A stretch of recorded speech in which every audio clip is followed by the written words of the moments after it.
Vamos voltar no tempo, lá para o finalzinho do século XV. Pensa numa época em que o mapa mundi ainda tinha um monte de espaços em branco, sabe? E esse mapa estava prestes a ser redesenhado para sempre. Duas nações ali, vizinhas, Portugal e Espanha, estavam numa corrida silenciosa, mas assim feroz. E o prêmio era o controle total das rotas marítimas que levavam para as riquezas incríveis do Oriente. Especiarias, seda, ouro, mas essa não é só uma história de navios exploradores, não. É uma história de ambição de reis, de estratégia calculada nos mínimos detalhes e daquela busca obstinada por um caminho que ia mudar o destino do mundo.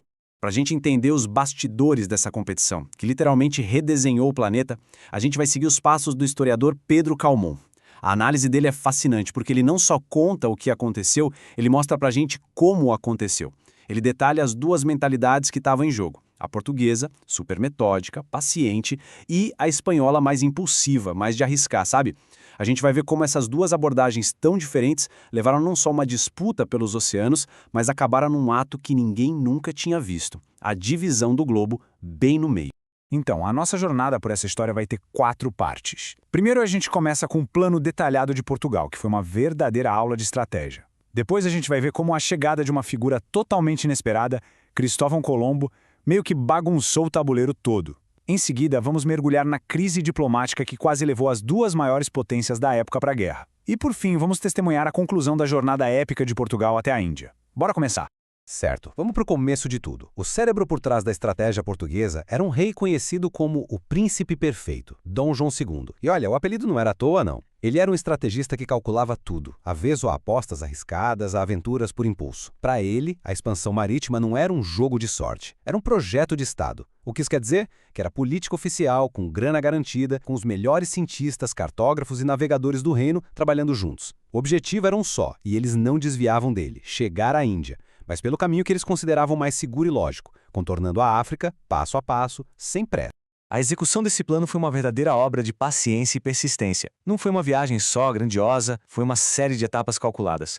Cada expedição avançava um pouquinho mais, ia mapeando a costa, fazendo contatos, acumulando conhecimento. Em 1482, Diogo Cão chegou ao Congo, empurrando a fronteira do desconhecido mais para baixo. Mas Dom João II sabia que a informação era tão valiosa quanto as rotas. Ele não queria navegar às cegas, ele precisava de inteligência. Por isso, em 86, ele autorizou uma missão de espionagem que parece coisa de filme. Mandou Pero da Covilhã e Afonso de Paiva por terra, falando árabe, disfarçados de mercadores. A missão deles? Chegar na Índia e no leste da África para mapear as rotas comerciais por dentro. Enquanto os espiões estavam em terra, o avanço decisivo veio pelo mar. Em 1488, Bartolomeu Dias conseguiu o que parecia impossível. Ele dobrou o extremo sul da África, que era super tempestuoso. Pronto, a barreira física tinha sido rompida, o caminho para a Índia estava, em teoria, aberto. E aqui tem um momento que mostra a genialidade política de Dom João II. Os marinheiros do Bartolomeu Dias, apavorados com a viagem, chamaram aquele lugar de Cabo das Tormentas. Um nome que dá medo, né? Um aviso para não ir adiante. Mas o rei, quando ouviu o relato, teve uma visão totalmente diferente. Ele, na hora, renomeou para Cabo da Boa Esperança. E isso foi muito mais que uma simples mudança de nome. Foi uma jogada de mestre de marketing, de propaganda. Ele transformou um símbolo de medo em um símbolo de otimismo, de certeza. Era uma mensagem tanto para o seu povo quanto para as nações rivais, que dizia: olha, a parte difícil já foi, a dúvida ficou para trás. A chegada na Índia não é mais uma possibilidade, agora é uma certeza. Pra gente, hoje, o Atlântico é só uma mancha azul no mapa. Mas para esses navegadores do século XV, era o Uncovered Mundo, o mundo oculto.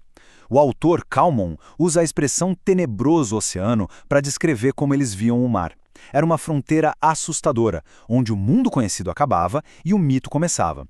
Os mapas da época, como este aqui, são a prova disso. Eles misturavam ilhas reais, tipo os Açores, com terras lendárias, como Antilha, a Ilha das Sete Cidades ou a mítica Ilha do Brasil. Acreditava-se em monstros marinhos, em águas que ferviam. Então cada viagem para o oeste não era só um desafio de navegação, era uma batalha psicológica contra o medo do desconhecido. E é exatamente nesse cenário de progresso metódico que surge uma figura para bagunçar tudo. Enquanto Portugal construía pacientemente seu caminho pela África, aparece um homem com uma ideia que, para muita gente, parecia loucura. O nome dele era Cristóvão Colombo. Pedro Calmon descreve ele perfeitamente como um obscuro homem do mar. Ele não era da elite científica portuguesa. A proposta dele simplesmente ignorava décadas de trabalho de Portugal. Ele defendia o que o autor chama de grande e intuitiva proeza. Em vez de contornar um continente inteiro, por que não só navegar para o oeste em linha reta e deixar que a própria Terra Redonda te levasse até o Oriente, até as Índias? Era um atalho ousado e, para os especialistas da época, perigosamente simplista. Aqui o contraste não podia ser maior. De um lado a gente tem Portugal, uma máquina estatal, um projeto nacional contínuo, que passava de um navegador para o outro financiado pela coroa e baseado nos melhores dados científicos que existiam. Era a ciência e a burocracia a serviço da exploração. Do outro lado a gente tem Colombo, um empreendedor solitário, um visionário. O plano dele não veio de um comitê de especialistas, não. Veio dos cálculos dele mesmo, que hoje a gente sabe que estavam errados. Ele se baseava em mapas antigos e numa fé inabalável de que a Terra era bem menor do que os cosmógrafos portugueses corretamente calculavam. Era, na essência, a ciência metódica do Estado contra a intuição teimosa de um único homem. E aí fica a pergunta: por que Portugal, a nação mais avançada do mundo em navegação na época, disse não para o Colombo? A recusa não foi por falta de visão, pelo contrário, foi justamente por excesso de pragmatismo. Pensa bem, em 1485, quando Colombo apareceu com seu plano, o projeto africano de Portugal já estava rolando há mais de 70 anos. Ele estava na reta final, a um passo de dobrar a África. O Conselho de Especialistas de Dom João II analisou os cálculos de Colombo e concluiu que eram errados, uma imprudência. Para eles, dar dinheiro para o Colombo seria como abandonar um investimento quase pronto para apostar numa ideia arriscada e com um plano furado. Era simplesmente um mau negócio.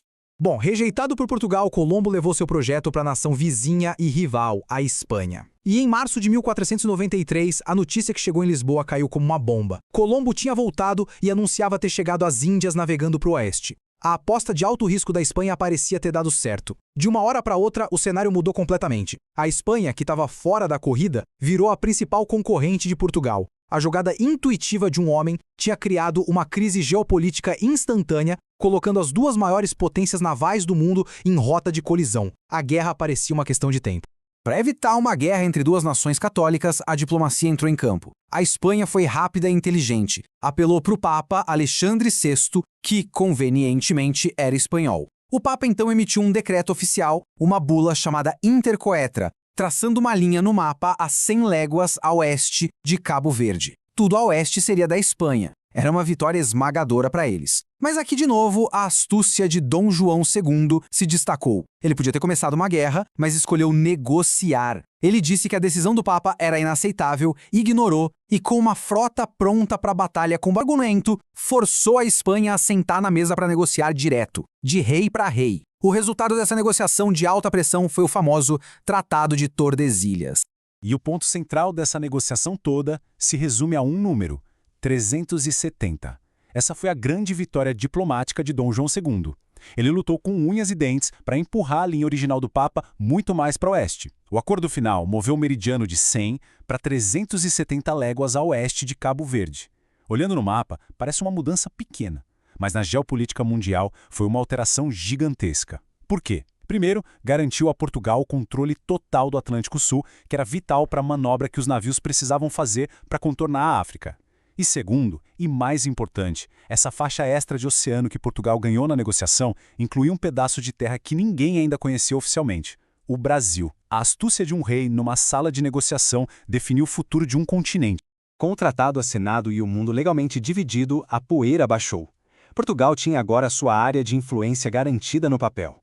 A distração e a ameaça que Colombo representava tinham sido neutralizadas pela diplomacia. Agora, finalmente, o reino podia se concentrar em terminar o que começou. O grande plano, o projeto de Estado de Dom João II, estava pronto para o seu ato final. E aqui a persistência portuguesa finalmente valeu a pena. Em 1497, já no reinado de Dom Manuel, o sucessor de Dom João, a frota definitiva partiu de Lisboa, comandada por Vasco da Gama. Era a expedição mais bem preparada até então. E um detalhe crucial: o sucesso não foi só da tecnologia portuguesa. Ao chegar na costa leste da África, eles contrataram o melhor piloto do Oceano Índico, o árabe Ahmad ibn Majid. Foi a fusão do conhecimento náutico português com a experiência local que os guiou com segurança por aqueles mares.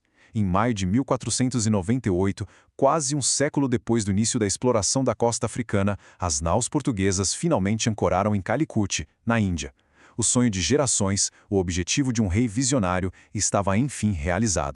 E aqui, Pedro Calmon nos dá a conclusão perfeita para essa saga. Tem uma ironia trágica aí, né? O fato de que Dom João II, o príncipe perfeito, o arquiteto de todo o plano, morreu em 1495 sem ver seu projeto concluído. Mas o sucesso de Vasco da Gama foi, sem dúvida, a vitória póstuma dele. Foi a prova final de que a sua visão de longo prazo, sua aposta na ciência e na perseverança estava correta. A política de Estado dele sobreviveu a ele, superou a intriga de Colombo e, no fim, triunfou, completando o checkmate no grande tabuleiro geopolítico da época. E isso nos leva a uma reflexão final. A linha que foi desenhada no mapa em Tordesilhas mais de 500 anos atrás pode parecer um detalhe de um passado distante, mas ela nunca desapareceu. Pense um pouco. Por que se fala português no Brasil e espanhol no resto da América do Sul? Essa linha é a resposta. Ela moldou impérios, definiu fronteiras, espalhou línguas e criou as bases culturais de continentes inteiros. A corrida pelas Índias, aquela disputa entre um plano metódico e um atalho intuitivo, pode ter acabado no século XV, mas as consequências dela são o mundo em que todos nós vivemos hoje.